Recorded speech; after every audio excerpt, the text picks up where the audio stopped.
It's great to be here tonight. Jane's actually almost given me the given my talk. Oh, I've got it here, have I? Oh, that's that's pretty good. Thanks. What I want to do tonight is really just reiterate what Jane has said. This is your Medicare local, okay? You can do with it what you like, but it's your opportunity. This is a change. This is a change agenda that the government's brought in. But in my view, and I know I upset politicians all the time saying this, but I'm not sure. I think if we actually wait around for government to do things for us, then we're going to be waiting a long time. We've got to do this ourselves, okay? So what I want to do today is, if we can, oh, there's some nice pictures of, that's in Tasmania, one of those.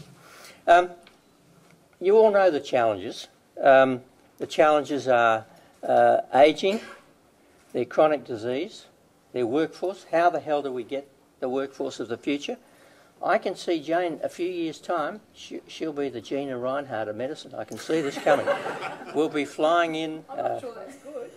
No, I'm not either, but there you go. But it is going to be a challenge. I'll come back. I think I've got some slides about the most recent data that Health Workforce Australia brought out. 120,000, I think, nurses short, and about 3,000 doctors short by 2025. And so we've got to either do things differently, because I think most of those figures are actually predicated on current models of care. The one thing we've got to do is to do it differently. Okay? You can all do it differently. It's hard. Change is very hard to do, but it can also be fun as well. And we don't actually have an option. I've just come back from 2 weeks overseas in the UK and the US, and I can tell you, in this country, we don't have health reform at the moment. What we need is a bloody good recession. That'll bring it on, because it's certainly happening in the US and the UK. They're pulling, what is it, 40, 50 billion out of the NHS, pounds, and they're pulling about $120 billion out of Medicare. That's if the or Medicaid. That's if the High Court doesn't have its way, which it probably will. But you know, we do have a wonderful system in Australia, but the problem is that it is a fee-for-service system which has no cap, and that is a recipe for disaster in the long term. It's all right while you've got some money, but we're not going to have money forever. And the tragedy is, I think, that we actually have an opportunity now to put some money up front into reform, okay, to help drive that reform process. In a way, that's part of, I suspect, I think, Medicare locals. But we do have a system which is, I would refer to it as a sort of organised chaos, as this wonderful painting shows. You know, it's not terribly user-friendly. You've all worked with it for years. And it really isn't it? I mean, we have this crazy business of state versus Commonwealth. We've got this fund, that fund. So we really, I think, we're probably not going to be able to solve those problems this year, but at some stage, some politician, I hope, is going to have the guts to do something serious about this, and at least to have one payer. But anyway, that's another story, perhaps. What do you need to do in the Medicare local? You need to know your patch. And Jane's obviously talked to you a little bit about this, but it's all of those things that are out there in the community. And this is all about patient outcomes. It's not about looking after our own silos. It's not about pharmacists looking after pharmacists, physios looking after physios, or doctors looking after doctors. It's about creating better patient outcomes. And we can all do that in very simple ways, I think, if we just think about it. But I actually think it's more than that. And I think you've got an opportunity of doing this if you want to. It's about remembering that, and you've got a fantastic opportunity in this area, I think, because of your diverse population, because of the fact that it's increasing by leaps and bounds. But we've got to remember that only about, 50, 60% of the things that we do as health professionals actually make a difference to patients. 40% at least is other things such as, has the person got a job? What's the educational issues? All of those sorts of things. Now, we tend to think, I think, as health professionals that they're not part of our bailiwick. I actually think they are. And I suspect that most of you, in the way you practice, also think that too. But it's something we've got to put up front. Now, this is the problem that we're looking at. We're looking at the sustainability. We've got this demand on health services, which is going up very rapidly, and we've got this problem here with the availability in the longer term, a decrease in the funds available for health services, and of course a workforce that's going down as well. So, what drives the health system? We know that to a large extent it's the incentives. They can be financial, they can be non-financial. We do, as I've mentioned, have, and you all know this, have an uncapped fee-for-service system, which is fantastic for everybody who has access to it. But I'm not sure whether it's really good for the nation. It's not outcomes-based. It's not really interested. They're not really interested in clinical outcomes, and it's professional-centric. It continues to support the fact that we should all be working in these silos. Now, at least over the last few years, there's been an opening up of Medicare, that other groups have got access to Medicare, but that's probably not enough. And it doesn't really involve patients. You know, all around the world, this patient movement, I think, is going to drive healthcare over the next couple of decades. If you look on the NHS website, no decision about me without me. Now, again, we tend to pay. We all say, yes, we're interested in a patient-centric system, but we really give lip service to it. I do a lot of work with looking at how you teach people, to medical students or nursing students, physio students, to learn to work as teams. Because I really think if somebody said to me, look, what's one thing that you could do that would improve the health system? I'd say it's getting people to work as a part of a team.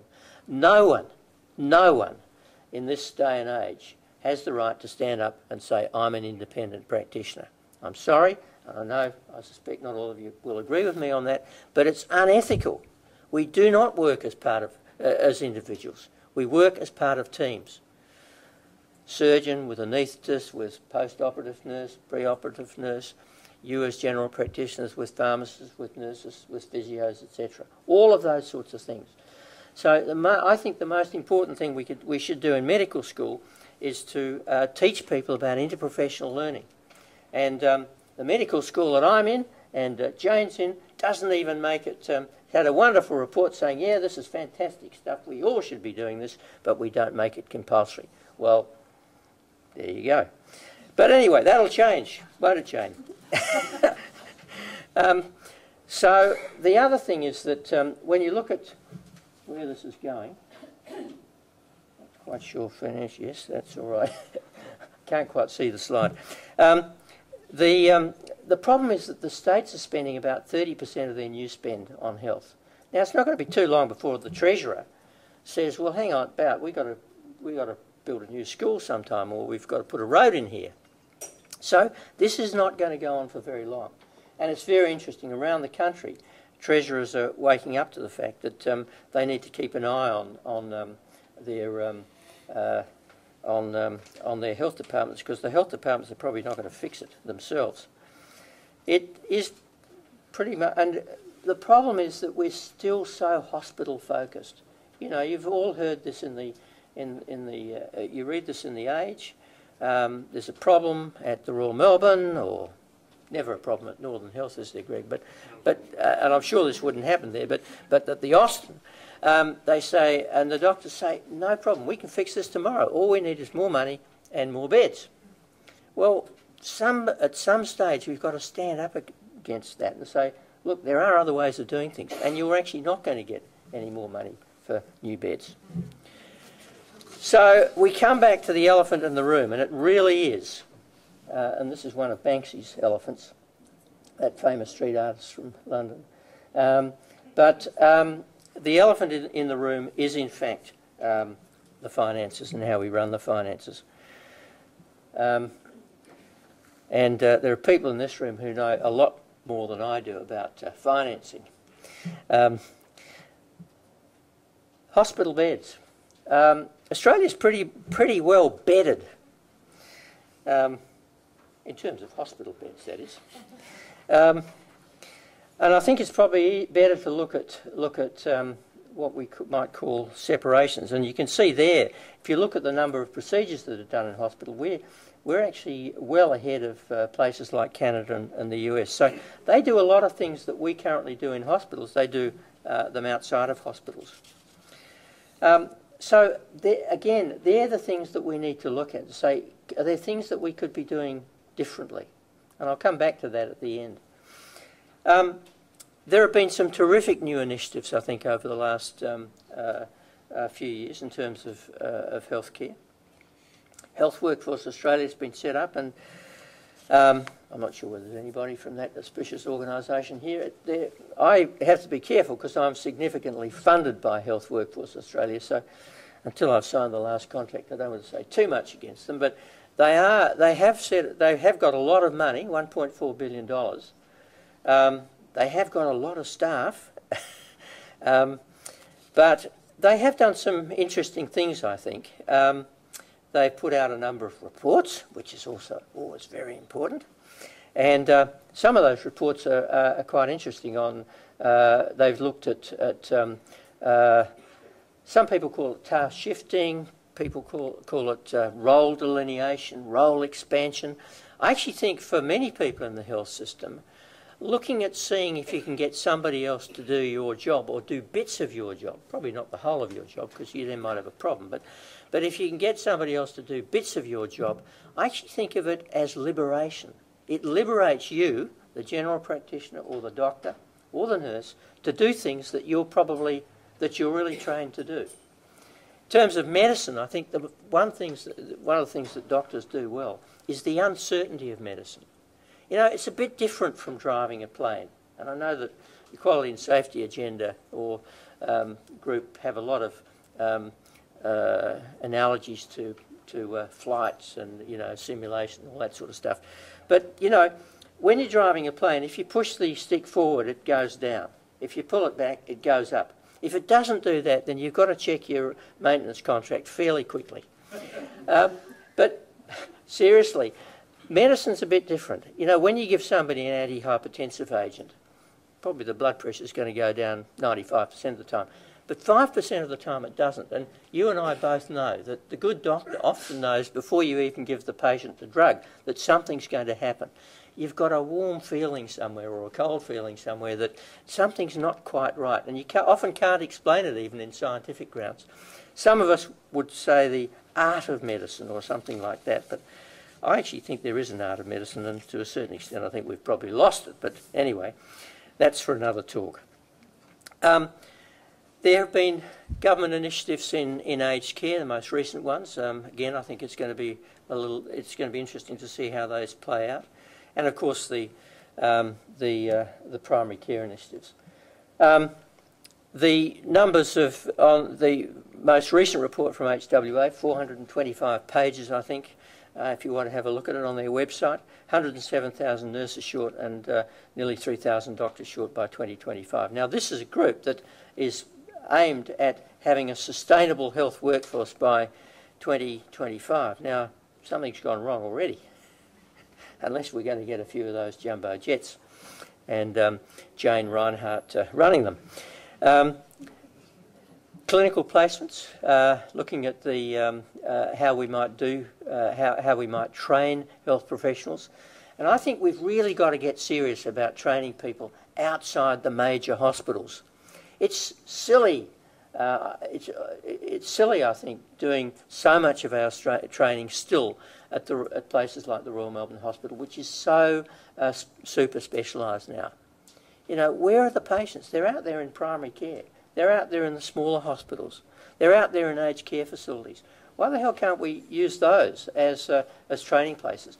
And if you look around the country, one of the best things I think that happened in medical education was the creation of the rural clinical schools by Michael Wooldridge some, 15 years ago now, 20 years ago. They've been a fantastic success. And you go and have a look at what's happening at any rural clinical school in the country, and it is terrific. Students are out there doing interprofessional learning, working on the ground, helping practices, doing service work, you know, which they couldn't possibly do in the bigger hospitals. So I think that's a really important thing to do. Looking at competency frameworks, simulations. I mean, they've put $200 million. Health Workforce Australia put $200 million into simulation education. This is the largest investment in simulation on the planet, I can tell you. It's very interesting.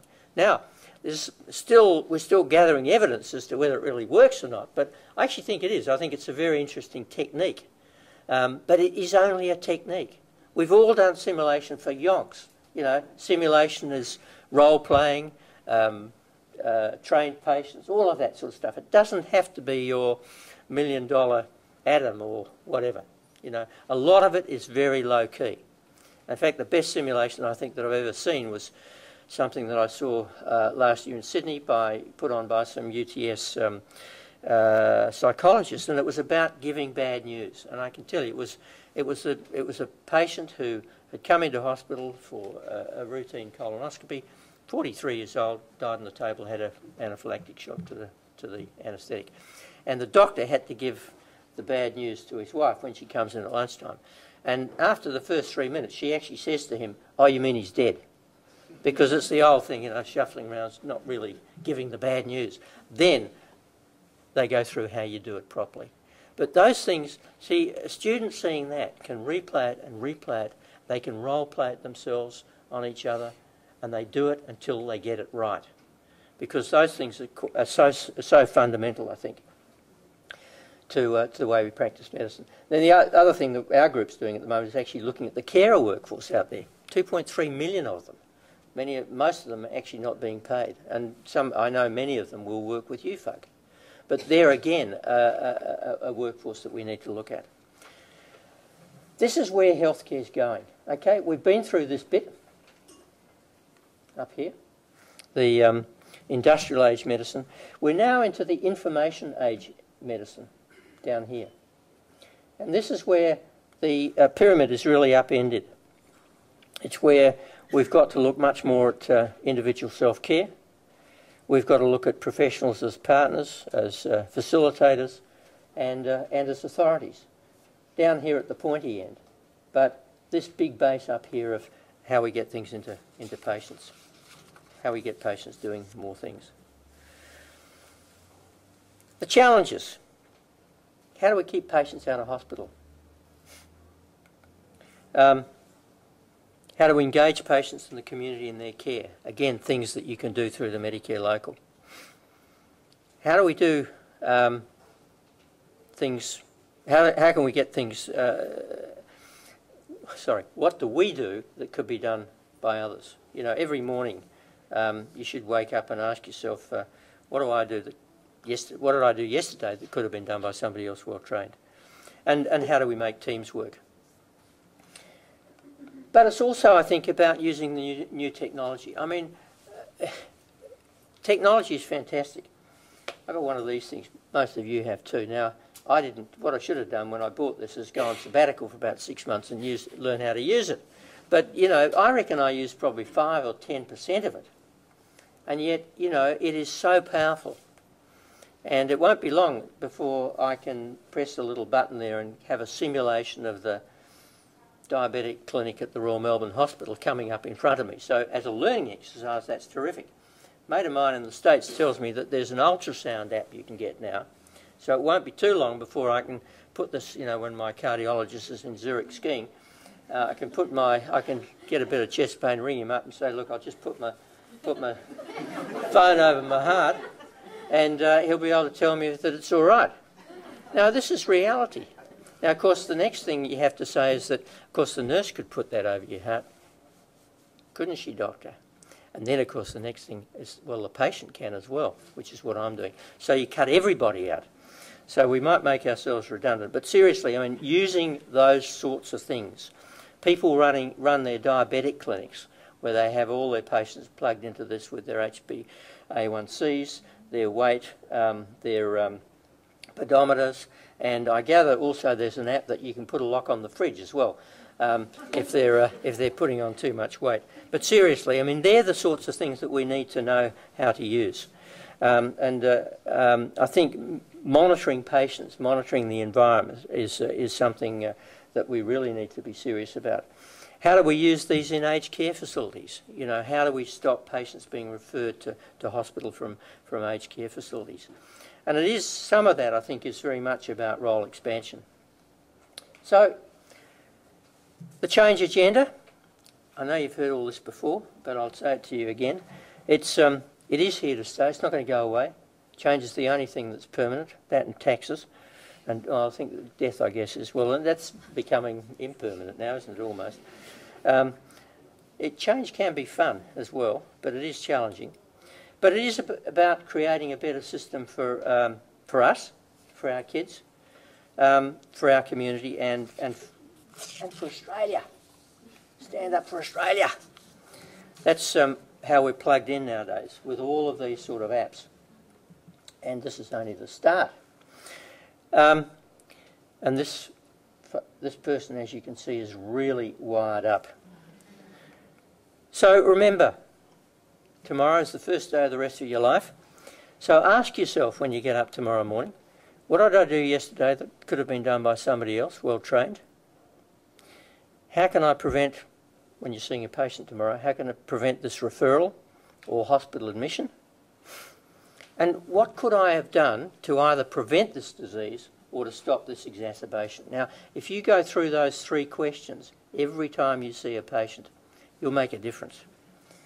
And I'll finish with this slide, which is one of my heroes. He said, creativity is about joining the dots. All of you in your life, in your professional lives, in your person are creative. It's just a matter of going out there, seeing where the dots are and joining them up, because you can do it and you really will make a difference. Thanks.